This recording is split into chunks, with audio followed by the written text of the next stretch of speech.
Minul on väga hea meel, et tehnika natukene ei töötanud vahepeal, sest kunagi ei ole olemas ideaalset olukorda. Ja see on ka see, mida mina siit üles leian, et jätkame nagu selles suunas, et oleks rohkem andmeid, avatud andmeid, kasutatavaid, väärtust loovad andmeid ja tehnoloogia kõike seda toetaks lisaks organisatsioonidele. Aga rääkides organisatsioonidest, mul on väga hea meel sissejuhatada meie järgmine kõneleja, Marek Helm, kes töötab hetkel Nortalis ärijuhina Araabia riikide ja Aafrika suunal ja regioonis, mis on päris suur, kui mõtlema hakata, aga me teame teda ju Eesti avalikust sektorist. Ja sellest avaliku sektori ajast ma püüdsin kinni ühe sellise meedias lausutud lause Mareki poolt: juhina ma vaimustun andmetest. Sellepärast, et andmed, kvaliteetsed andmed ja nende analüüs võimaldab läbi viia muutusi ja ajakohastada ja asjakohastada organisatsioone. Ja nüüd ma olen väga põnevil, kas sama saab teha ka riigiga. Palun, Marek. Aitäh, Hille.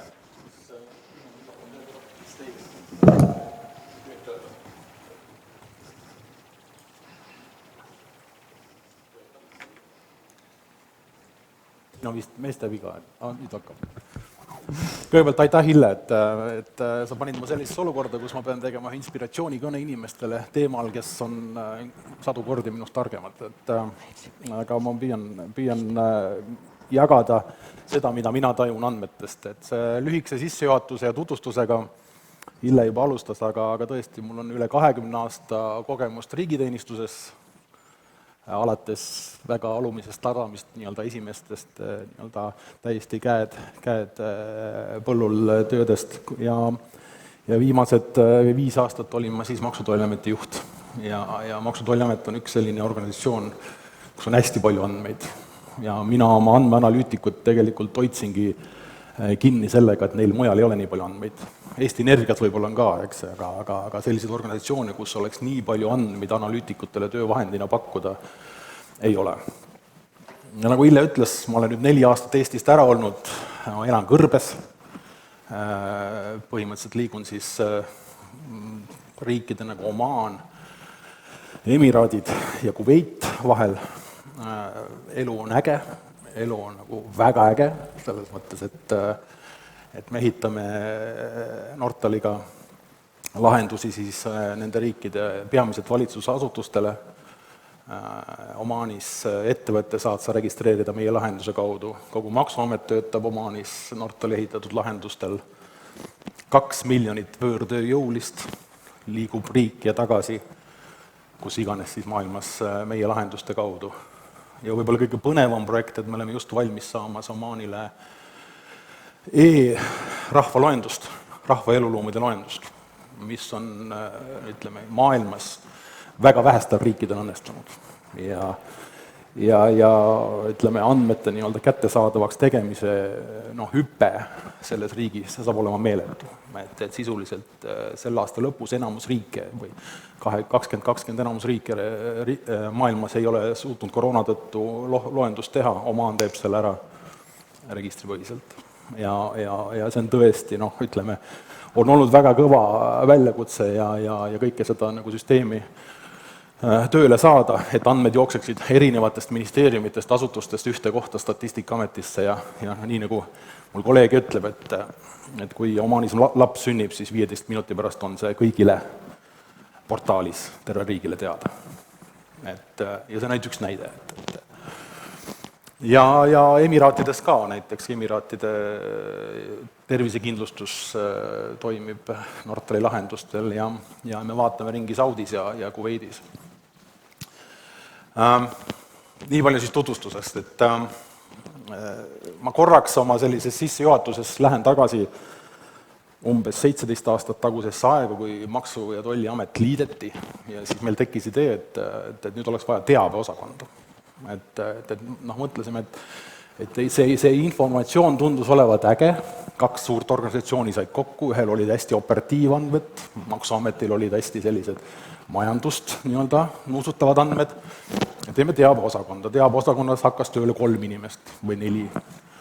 Ja minu esimene ülesannele teabeosakonnale, et tehke analüüs, tehke analüüs, mis Eestis toimub majanduses. Ja toona inimesed ütlesid mulle, et kuidas me selle analüüsi teeme? Ja ma ütlesin, et ma ei tea. Tehke esimene valmis. Kuidas iganes see tuleb, tehke esimese valmis ja lepime kokku, et teise teeme natuke paremini. See oli aastal 2004. See analüüs muidugi võrreldes sellega, mida Maksu- ja Tolliamet suudab täna analüüsida, see on meeled, seal ei olnudki analüüsi, see oli 4 lehekülge paberit, mingit suvalisi lauseid, aga tahe oli suur. Ja see oli aastal 2004 ja uskuge mind, 5 aastat ma juhtisin Maksuametit sellise nagu raju rock'n'rolliga, et see osakond oli umbes 80 inimest suur. Kõik otsused juhtimistasanditelt, peadirektorist kuni esmatasanditele toetusid sellele osakonnale. See osakond andis tagasisidet, kuidas meil läheb, kuidas meie ettevõtetel läheb. Selle osakonna informatsiooni kasutas Rahandusministeerium, kasutab praegugi, see on olevik kõik, kasutab valitsus, Riigikogu, ettevõtted. Ehk teisisõnu igakuised sellised ülevaated, et mis toimub meie ümber. Need olid nagu parimad päevad selles töös, et sa näed sektorite kaupa, mis toimub. Siis aastal 2016 ma hakkasin kõigest sellest kahtlema. Et mulle tundus, et midagi on nagu väga valesti. Just valesti eesmärkide osas, just valesti selle tajumise osas, mida Maksu- ja Tolliamet peaks tegema. Ja ma jõudsin kohutava äratundmiseni, et minu meelest Maksu- ja Tolliameti ei kogugi makse. Et tekkis selline nagu ehmatusega tajumine, et kui me ütleme, et Maksu- ja Tolliameti eesmärk on koguda makse, ja kui ta ei kogu makse, et kuidas selline eesmärk saab sellel asutusel üldse olla. Ja ma käivitasin sellise sisemise arutelu, et kes me siis ikkagi oleme, et andmed tulevad, meil on nii-öelda ülevaade sektorite kaupa, millest ma just siin hõiskasin rõõmsal meelel. Ja ometi midagi on nagu valesti, just eesmärgi osas ja mõtestatus osas. Ja me jõudsime selles arutelus sinnamaani toona, et tõesti Maksu- ja Tolliamet ju makse ei kogu, eks. Ta võtab lihtsalt selle vastu, mis ettevõtted ja maksumaksjad annavad, eks. Et Maksuameti mõjutusvõimalus selleks on ikka õhukselt väike. Ta sõltub majandusest, ta sõltub maksumoraalist, poliitikute käitumisest, kuidas raha jagatakse. Et see osa, mis nii-öelda kogutakse lisaks sellele, numbrid enam ei mäleta, andke andeks, aga revisjoni või maksuauditi käigus on, see ei mõjuta Eesti arengut sinna või tänna suunas. Natukene, aga mitte oluliselt. Ja me jõudsime ideele, et tegelikult olemuslikult see andmestik, mida me kogume, on kasutamata. Et meie küll natuke kasutame, võtame sealt mingid riskiprofiilid ja läheme ettevõtetele külla. Aga teine ehmatus käis siis, kui me ütleme, et tegelikult see, et me peame ettevõtjale külla minema maksuauditiga, see tegelikult on halb. Veelgi enam, kui maksuaudiitor läheb ettevõttesse ja leiab vea, siis 20 aastat on olnud see väga hea tulemus.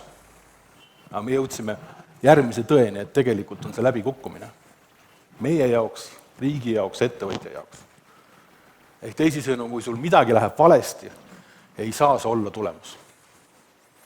Ei saa see olla tulemus, mis on nii-öelda eesmärgistatud, ei saa see olla selline, kus nii-öelda tegelikult makstakse, ma ei tea, preemiad inimestele, et sa oled hea maksuaudiitor, avastasid selle. Ja kui ma toona seda juttu rääkisin umbes 2016 Tööandjate Keskliidus Toomas Tammsaarele, siis ta ütles mulle, et Marek, see, mis sa räägid, see on DNA muutus. Et ole valmis, et see võtab 10 aastat aega, et seda kõike pöörata. Ja nii ongi. Et kui me oleme 20 aastat teinud ühtemoodi asju ja siis ütleme, et maksuauditi käigus leitud viga ei ole enam tulemus, vaid on ebaõnnestumine, on kulu, on kaotus, on lisandväärtus ettevõtte mõistes nii-öelda nagu kahanemine või kadu, siis kuidas seda kõike niimoodi sättida, et tegelikult ei peaks neid vajadusi tekkima maksuauditist.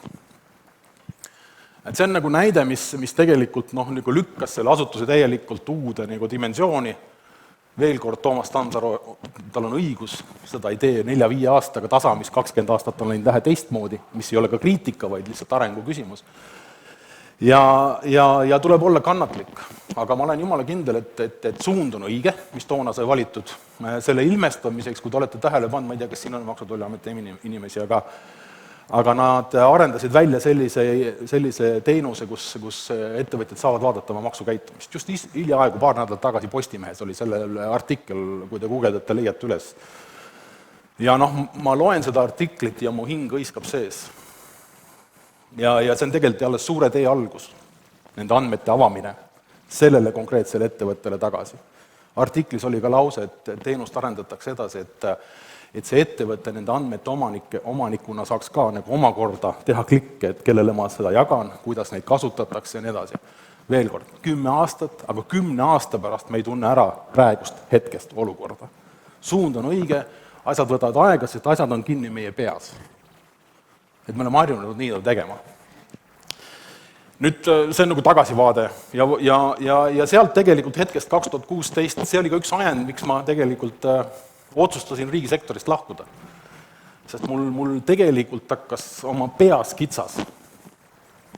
Mul hakkas oma peas kitsas selle tõttu, et mind häiris see rutiin, mis valitsusasutustes on 20 aastat loodud.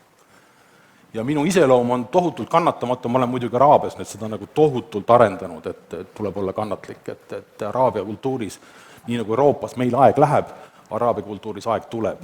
See tähendab seda, et asjad juhtuvad siis, kui kõige vägevam tahab, inshallah, eks ju. Aga toona ma seda ei teadnud, et tuleb olla kannatlik ja põhimõtteliselt, ütleme, see kitsas tunne lükkas mu erasektorisse. Just see tõttu, et ma võin samasuguseid näiteid konstrueerida ükskõik millise teise valdkonna suhtes. Ma ei ole selle valdkonna spetsialist, aga mulle meeldib nii mõelda, et riik võiks tegutseda teistmoodi. Ma toon ühe mikronäite Siseministeeriumi valdkonnast. Ma arvan, et see oli ka 2016 ja mul peas oli kõik täiesti segadus, et kes ma olen või mis ma teen. Ja Paides oli Toto Cutugno kontsert. Ja ma läksin sinna kontserdile ja mina selle aja inimene, vinüülplaatidega neid kuulati, muusikakooli Bachi nende muude vahele ja mul oli Itaalia muusika vaimustus on siiamaani. See mu lapsepõlv ja muidugi see 2 või 3 tundi seal Lossi platsil oli nagu võimas minu jaoks. Ja ma nägin mitte ainult mulle, vaid ka paljudele teistele, kes seal platsil oli, täis rahvast. Aga sellest ma ei tahtnud rääkida, vaid sellest, et kui me hakkasime sealt kõik terve see rahvahulk tagasi Tallinnasse sõitma, siis sündis ime. 100 kilomeetrit Haapsalust Tallinnasse, mitte keegi ei tahtnud sõita mööda paremalt ega vasakult, kõik sõitsid ilusad nagu luiged või hanereas Tallinnasse. Kõigil oli mingi sisemine rahu. Selles mõttes oma mõttemaailmas, eks, selles osas, ja miks ma seda juttu siia ette räägin, et see tunne, mis tee alguses Eesti võiks olla, peale seda, et meil on 20 aastat olnud e-teenused ja Siim Sikkut käib Dubai konverentsidel, räägib õhinaga, et kui äge riik meil on X-tee ja nii edasi, siis see jutt hakkab nagu väsima, heas mõttes, et meil on vaja midagi uut. Ja mina olen jõudnud selle oma mõttemaailmaga sellega, et kuidas ühiskonda arendada andmetele tugides teadlikult nii, et läheksid sassi täielikult tänased juhtimisrutiinid. Mis iganes. Poleks vaja ministeeriumi, oleks task force'i täpselt selle teema lahendamiseks ühiskonnas. Poleks vaja niisugust üledimensioneerimist valdkondades, mis on reageerivad. Kas Maksu- ja Tolliamet kogub makse? Kui mina olen jõudnud järeldusele, et minu meelest ei kogu, siis kas politsei loob turvalisust? Me kõik on marjunud, loob. Aga kui me korra nii mõtleme, et politsei turvalisuse loomine tähendab reageerimist tagajärgedele. Hilja. Kas see tõesti see tunne, et kui me näeme politseid reageerimas sündmuskohale, tekitab meil tegelikult ka turvalisust või mitte? Olgem nagu mõttemaailmas selles mõttes kriitilised. Kas see, et me ostame riigis järgmiselt nüüd väike poliitiline 2 helikopterit juurde, et kas me teame, miks ja milleks? Mis see annab? Okei. See sama näide, et kui ma sõitsin Haapsalust Tallinnasse tagasi, siis ma mõtlesin Elmar Vaheri peale, hea kolleegi peale, peadirektor politseiametis. Et ta võib panna kiiruskaamerid selle tee täis ja sellist olukorda ta ei saavuta, mida tegi Toto Cutugno ühe õhtuga. ma natuke provotseerin, ma natuke nagu keeran vinti teadlikult üle, aga põhimõtteliselt ka, ausalt. Politseist üks näide ka, Siseministeeriumis ma töötasin 3 aastat ja pool aastat ma rääkisin politseiga seda, et teeks niimoodi, et ütleks raadios ette, et politsei on sel kellaaegadel Tallinn-Tartu maanteel väljas. Täielik šokk. Mis mõttes me mõtleme ette? Me läheme ja üllatame neid kiiruse ületajaid. Liikluskaamerat tol ajal ei olnud. Ja see on lihtsalt nii ehe näide, et kui nad lõpuks läksid ja raadios teatati ette 2 päeva ette, et politsei on just kõige keerulisem ajal reede õhtul, kui kõik sõidavad Tallinnasse üksteisest üle paremalt ja vasakult, eks ju seal, siis ma ise läksin ka, sättisin ennast selle tee peale. Ja samal ajal Kuku raadios oli Vox Populi ja ütles, et vägev, inimesed ütlesid, vägev, siin on rahu, siin on turvaline, eks ju. Vaata seda tunnet sa püüad nagu hoopis teistsuguse kommunikatsiooniga. Ja kuna mu aeg hakkab otsa lõppema, siis et selle asjal oleks mingi nagu visiooniväärtus ka, siis mulle tundub, et Eestil oleks võimalus just nagu sellise mõtteloogikaga teha selline riik, mida juhitakse maailmas ainulaadsalt. Me oleme niivõrd väike, me oleme niivõrd nagu homogeenne ühiskond. Me tunneme üksteist, me ütleme tänavatel tere, et meil on võimalik üksteist nii palju usaldada, et just niimoodi nagu mõelda, kuidas riiki võiks juhtida. Nüüd te küsite, kuidas? Mul on ka vastus valmis. Kõige tähtsam poliitik Eestis võiks öelda, et tehke midagi sellist, mida maailmas varem pole tehtud. Rohkem ta ei pea ütlema, sest ta ei tea rohkem. Teie teate rohkem. Aga teil on vaja seda mandaati, et keegi poliitilisel tasandil ütleks, et teeme midagi sellist, no näiteks nagu e-teenused 15-20 aastat tagasi, mida teised maailmas pole suutnud teha. Ja siis see inspiratsioon, see keskkond, mis luuakse sellisteks aruteludeks nagu täna, hakkavad sisustama seda. Näide veel viimane, et see tähendaks seda, et näiteks eelarve läbirääkimistes tehakse selged vahed, mis on nagu põhieesmärgid või põhipoliitikad ja mis on nagu regeerivad poliitikad. Ma unistaks selleks, et Eesti oleks esimene, kes suudaks kokku leppida selle, et kõigepealt me vaatame, kas raha on hariduses ja kultuuris. Mitte Siseministeerium või Kaitseministeerium. Tuleb järgi. Haridus ja kultuur. Sotsiaal reageerib ja loomulikult mingil määral nõrgemate abistamine ja kõik see muu, eks ju, nii edasi. Aga ma teen vahe proovin nagu musta jaotuse teha inimeste vaimses valmiduses ise hakkama saada oma tervisega sealhulgas, oma turvalisusega sealhulgas. Ja kultuur, kõlab teistmoodi, kui kultuuriminister oleks kõige tähtsam minister valitsuses. Mitte, et kõik oleks võrdsed, kõik kaklevad omavahel, kes kui palju saab, tuleb tagasi. Ma olen ministeeriumis töötanud 6 aastat ja ma näen neid õnnestunud ministreid, kes ütlesid, et suutsin välja peksta selle raha. Aga siin ma lõpetaks, et ma loodan, et teil tuleb äge päev. Ma kadestan teid, et tegelikult minul ei ole neid arutelusid võimalik seal, kus ma täna elan ja töötan teha, sest nad on kuskil väga algusjärgus nende lahendustega. Nad loovad oma e-teenuseid, kus need andmeid veel tekiks, eks ju, nii edasi. Aga Eesti on minu jaoks alati inspiratsioon ja kui ma teen oma müügitööd, siis mul on alati millest rääkida ja tänu teile loodetavalt ka järgnevatel aastatel. Nii et aitäh!